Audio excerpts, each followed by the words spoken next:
आलमपुर गांव में अंजलि और प्रिया दो सहेलियां रहती थी। उन दोनों में काफी अच्छी दोस्ती थी। दोनों एक साथ एक ही स्कूल में पढ़ती थी। दोनों में सगी बहनों जैसा प्यार था। वो दोनों ही गरीब परिवार से थी। फिर कुछ समय बाद दोनों जवान हो जाती हैं और उनके घर वाले उनके लिए लड़के देखने लगते हैं। फिर प्रिया की शादी निर्विघ्नं कुरु। सुधीर के गांव में ही अमित नाम का एक अमीर लड़का रहता था, जिसके पिता जमींदार थे। उनके पास पैसे की कमी नहीं थी। एक रोज जब अंजलि प्रिया से मिलने उसके ससुराल पड़ोस के गांव में जाती है तो अमित की नजर अंजलि पर पड़ती है। अंजलि दिखने में बहुत ही खूबसूरत थी और इस बात का घमंड भी उसमें था। वाह, क्या खूबसूरत लड़की है।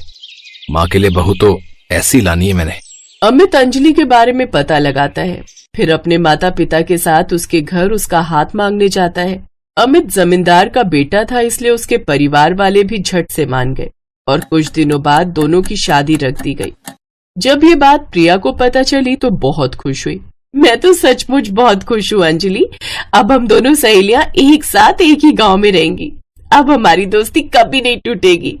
हाँ वो तो है, लेकिन पता नहीं मेरे अमीर ससुराल वाले मुझे तुमसे ज्यादा मिलने भी देंगे या नहीं। वो क्या है ना, जमींदार लोग किसी छोटे इंसान के यहाँ कम ही आना जाना पसंद करते हैं। अंजलि की ये बात सुनकर प्रिया चुप हो गई। जहाँ पहले अंजलि को अपनी खूबसूरती का घमंड था तो अब उसे इसके साथ अमीरी का भी घमंड हो गया। कुछ दिनों बाद उसकी शादी हो गई और वो ब्याह कर अपने ससुराल आ गई। शादी के कुछ दिन बाद अंजलि और अमित हनीमून के लिए गोवा चले गए और वहां से लौटने के बाद अंजलि प्रिया से बोली, अब क्या बताओ यार, पता है कितना मजा आया। इन्होंने तो प्लेन की टिकट बुक करवाई थी। हम यहाँ से दिल्ली एयरपोर्ट गए, फिर वहां से 2 घंटे में सीधा गोवा। वैसे प्रिया तू तो कहीं नहीं गई थी ना हनीमून के लिए? नहीं, वो उस समय फसल बोने का समय था, इसलिए हम कहीं नहीं जा पाए। हाँ वैसे भी तुम्हारा पति तुझे खेतों के अलावा ले भी कहाँ जा सकता है, उसके पास इतने पैसे ही नहीं होंगे। अब मुझे देख, जमींदार के घर शादी की है, खूब सारी जमीन की मालकिन हूँ, हर समय गाड़ी में घूमती हूँ। खैर अब मैं चलती हूँ। प्रिया को अंजलि की आदत पता थी, लेकिन फिर भी वो सुनकर भी अनसुना कर देती थी, क्योंकि वो अंजलि को दिल से अपना दोस्त मानती थी। ऐसे ही समय बीता। दोनों सहेलियां जहाँ एक जैसे परिवार से आती थी, आज उसमें से एक अमीर तो एक गरीब बन गई। उन दोनों की दोस्ती में अमीरी गरीबी का फर्क आ गया था। प्रिया का पति किसान था, इसलिए कुछ ज्यादा कमाई नहीं होती थी। जैसे तैसे उनका गुजारा चल रहा था। ऐसे ही बरसात का मौसम आया और एक रोज तेज बारिश हुई, जिसमें सुधीर की सारी फसल खराब हो गई। ए भगवान, ये क्या हो गया? मैं तो पूरी तरह बर्बाद हो गया। आप चिंता मत कीजिए जी, जो ऊपर वाले को मंजूर होता है वही होता है। पता नहीं इस ऊपर वाले को क्या ही मंजूर है, वो क्यों हम गरीबों के दुखों को बढ़ाने पर लगा रहता है। अब उनके घर में खाने का अनाज तक खत्म हो गया। वो मदद के लिए अपनी सहेली के घर गई। अंजलि, वो मुझे कुछ पैसों की जरूरत थी, अगर तुम मेरी मदद कर सको तो। पैसे? वो तू तो जानती है ना, मेरे पति ने अभी नई जमीन खरीदी है, तो मैं तुम्हारी मदद नहीं कर पाऊंगी। उदास मन से प्रिया वहां से आ जाती है और वो दुखी होकर अपने मायके अपने भाई के घर जाती है। अरे दीदी आप? भाभी, वो मुझे पैसों की कुछ जरूरत है। इस बार सारी फसल खराब हो गई, इसलिए घर में खाने के लिए अन्न तक नहीं है।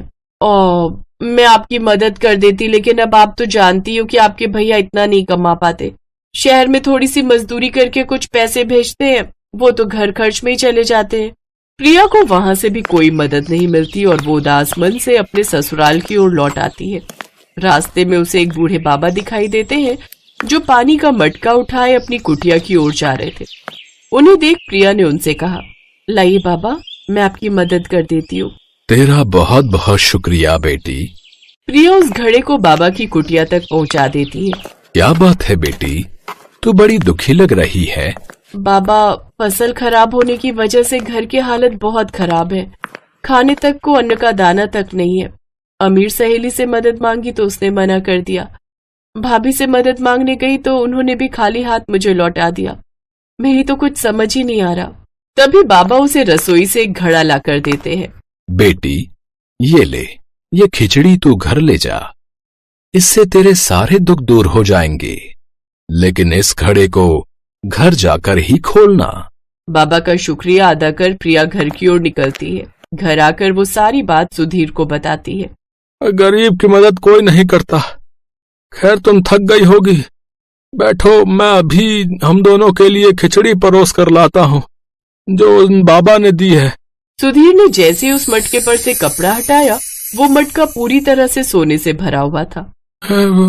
इतने सारे सोने के सिक्के, प्रिया, ये सोने के सिक्के कहाँ से आए?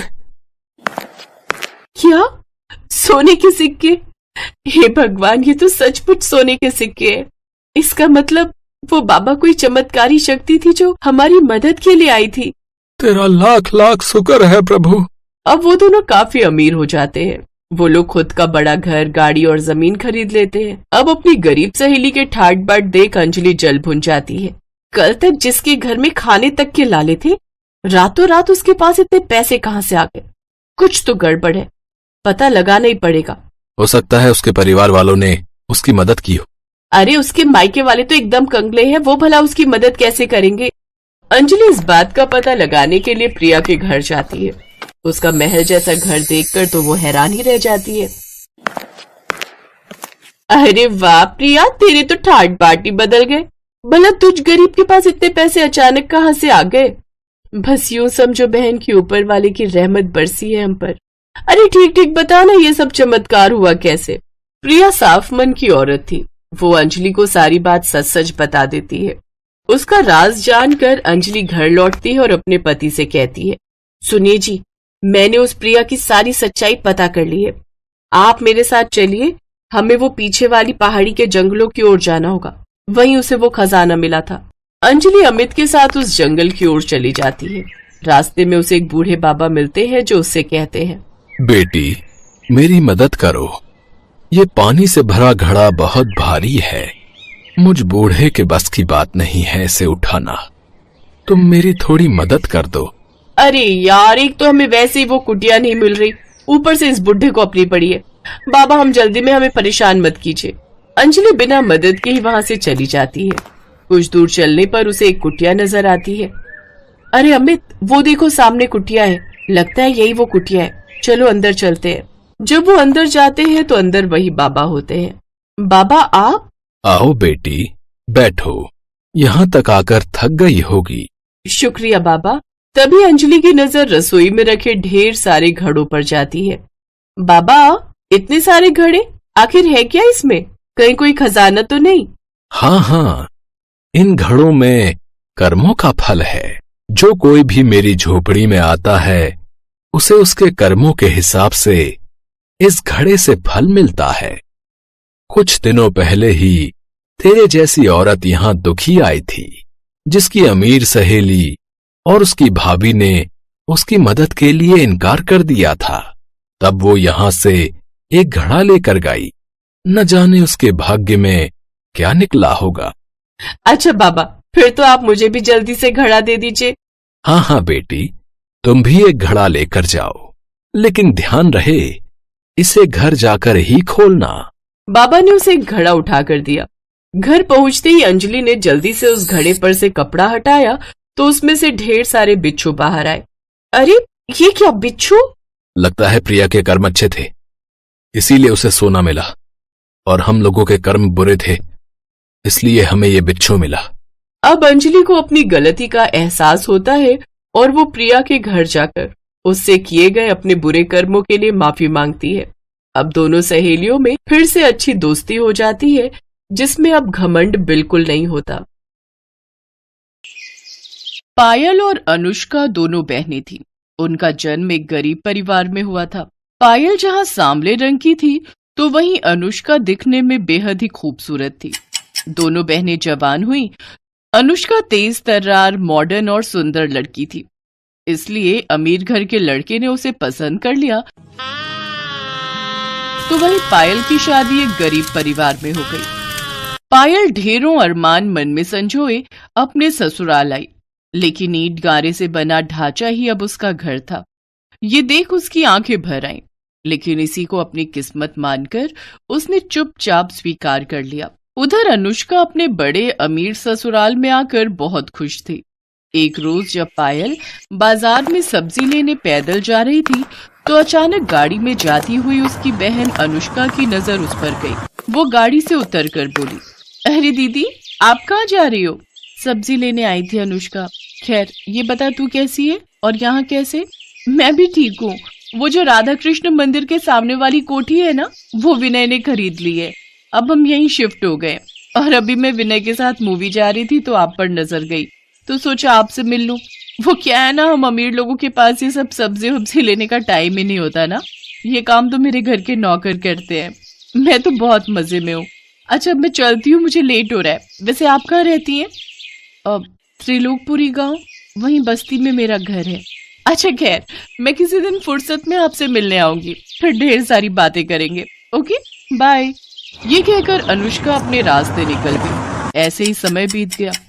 एक रोज पायल अपने पति उमेश से बोली, सुनिए जी, अपने घर में ना प्लास्टर करवा लो, दीवार की दरारों से मच्छर घुस आते हैं। बस कुछ दिन और गुजारा कर लो। अब रिक्शा चलाने के साथ साथ पढ़ाई भी कर रहा हूँ। भगवान ने चाहा तो जल्दी अच्छी नौकरी भी मिल जाएगी। ऐसे ही समय बीता। एक रोज अनुष्का पायल के घर आई। शॉर्ट ड्रेस, आंखों में चश्मा, हाई हील और हाथ में ढेर सारे गिफ्ट्स लेकर जब वो अपनी कार से उतरी तो सभी आस पड़ोस के लोग उसे देखते रहे। यहाँ तक कि उसकी खुद की बहन पायल भी उसे पहचान नहीं पाई। अरे अनुष्का, तू? बाप रे, तेरा तो स्टाइल ही बदल गया। अब क्या करे दीदी, अमीरों का तो यही लाइफस्टाइल होता है। अच्छा, अब क्या यहाँ दरवाजे पर ही बातें करोगी? चलो अब मुझे अंदर आने दो, मैं भी तो देखूं तुम्हारे महल को। अनुष्का उसके घर के अंदर आती है तो चारों ओर से उसकी ईंट की चार दीवारी को ही देखती रह जाती है। फिर पायल के हाथों में तरह तरह की मिठाइयों के डिब्बे और ढेर सारे गिफ्ट देती है। फिर कुछ देर बाद पायल पानी लेकर आई। उसकी सांस फूली हुई थी। दीदी, कहाँ चली गई थी पानी लेने? आपकी सांस फूली हुई है। गली के बाहर जो सरकारी नल है ना, वहीं से लाई हूँ। सरकारी नल से? ना बाबा ना, मैं नहीं पीऊंगी, कहीं मेरा पेट खराब हो गया तो। अच्छा, वैसे यहाँ अजीब सी बदबू क्यों आ रही है? वो मैंने सुबह लिपाई की थी ना, तो थोड़ी गोबर और मिट्टी की महक तो आएगी ही। यू गोबर, छी! मेरे घर में तो ग्रेनाइट पत्थर लगा हुआ है, वो भी महंगे वाला। अच्छा, मैं चलती हूँ। अनुष्का, तू पहली बार अपनी बहन के ससुराल आई है, चाय तो पी कर जा। चाय? अब इस गोबर वाले घर में कुछ भी पीने की इच्छा नहीं हो रही। नहीं नहीं, रहने दो दीदी, मैंने चाय पीना छोड़ दिया। अब तो मैं सिर्फ केसर पिस्ते वाले दूध ही पीती हूँ। अच्छा, मैं आपको ना मेरे यहाँ संडे पार्टी भी है, उसका इनविटेशन देने आई थी, आपको आना है। ओके, इसी बहाने आप मेरा ससुराल भी देख लोगी। ये कहकर अनुष्का वहां से चली जाती है। उसके जाने के बाद पायल वो डब्बे खोलती है तो उसमें बहुत सारा खाने का सामान था। अब वो परेशान थी कि जब वो अनुष्का के घर जाएगी तो क्या लेकर जाएगी। शाम को उमेश घर आया तो वो बोला, पायल, अमीरों और गरीबों के लाइफस्टाइल में बहुत फर्क होता है, और वो अमीर हैं और हम गरीब, उनके जैसी हैसियत नहीं है हमारी। ऐसे ही दिन बीत गए। पायल को चिंता सताने लगी कि वो अनुष्का के यहाँ क्या लेकर जाएगी। फिर उसे ख्याल आया कि अनुष्का को उसके हाथ के आटे के लड्डू बेहद पसंद है। वो जल्दी से आटे के लड्डू बना लेती है और फिर अगले दिन उन्हें लेकर अनुष्का के घर पहुंच जाती है, जहां वो देखती है कि अनुष्का अपने शीश महल जैसे घर में आराम से बड़े से सोफे पर बैठी है। उसकी ठाट बाट देखकर पायल हैरान रह गई। पायल ने अनुष्का को पुकारा। अनुष्का ने उसकी ओर देखा तो वो गुस्से से भड़क गई। ओफो दीदी, मैं जानती हूँ कि तुम गरीब हो, लेकिन कम से कम तुम्हें इतना तो पता होना चाहिए कि अमीर लोगों के घर कैसे बनकर जाना चाहिए। अरे कम से कम एक जोड़ी नए कपड़े ही खरीद लेती। तुमसे अच्छी तो हमारी एक काम वाली लग रही है।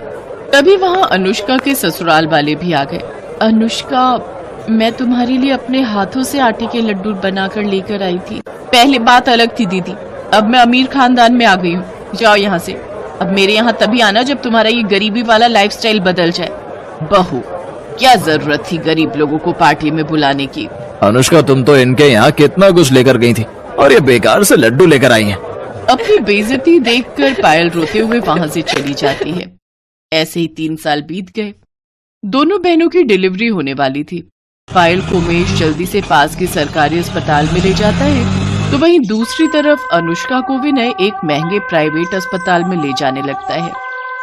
लेकिन प्राइवेट अस्पताल थोड़ा दूर होता है और वो वहां तक नहीं जा पाते, इसलिए वो भी अपनी पत्नी को सरकारी अस्पताल में ही ले जाता है। कुछ देर बाद डॉक्टर पायल से कहते हैं, मुबारक हो, आपको 2 जुड़वा बेटे हुए हैं। ये सुनकर पायल और उमेश बहुत खुश हुए, लेकिन तभी दूसरे कमरे से किसी के रोने की आवाज आई। पायल ने पर्दा हटाकर देखा तो सामने बिस्तर पर अनुष्का बेहोश थी और विनय और उसकी माँ आपस में बातें कर रहे थे।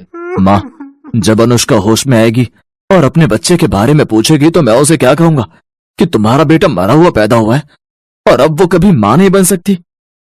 नहीं बेटा, अगर ऐसा हुआ तो वो सदमे में भी जा सकती है या हमेशा हमेशा के लिए कहीं कोमा में ना चली जाए, इसीलिए डॉक्टर ने उसे कुछ भी बताने से मना किया है।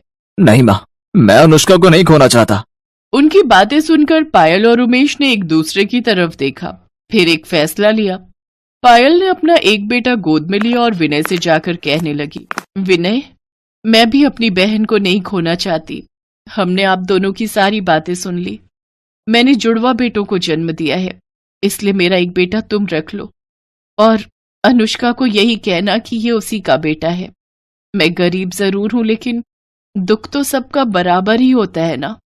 मेरे बेटे की परवरिश करते समय उसे गरीब और अमीर दोनों के बारे में बताना, ताकि वो गरीबों का दुख भी समझ सके। अनुष्का होश में आ चुकी थी, उसने उनकी सारी बातें सुन ली थी।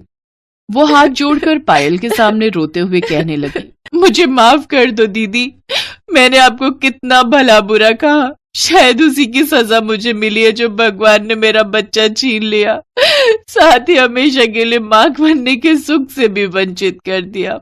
दीदी, आपके बेटे को अपना बेटा समझकर पालूंगी, शायद इससे मेरे सारे पाप धुल जाए। मेरा नहीं बहन, तेरा बेटा, आज से ही तेरा बेटा है। दोनों बहनें रोते हुए एक दूसरे के गले लग गई। आज माँ की ममता ने अमीरी गरीबी के सारे फासले मिटा दिए।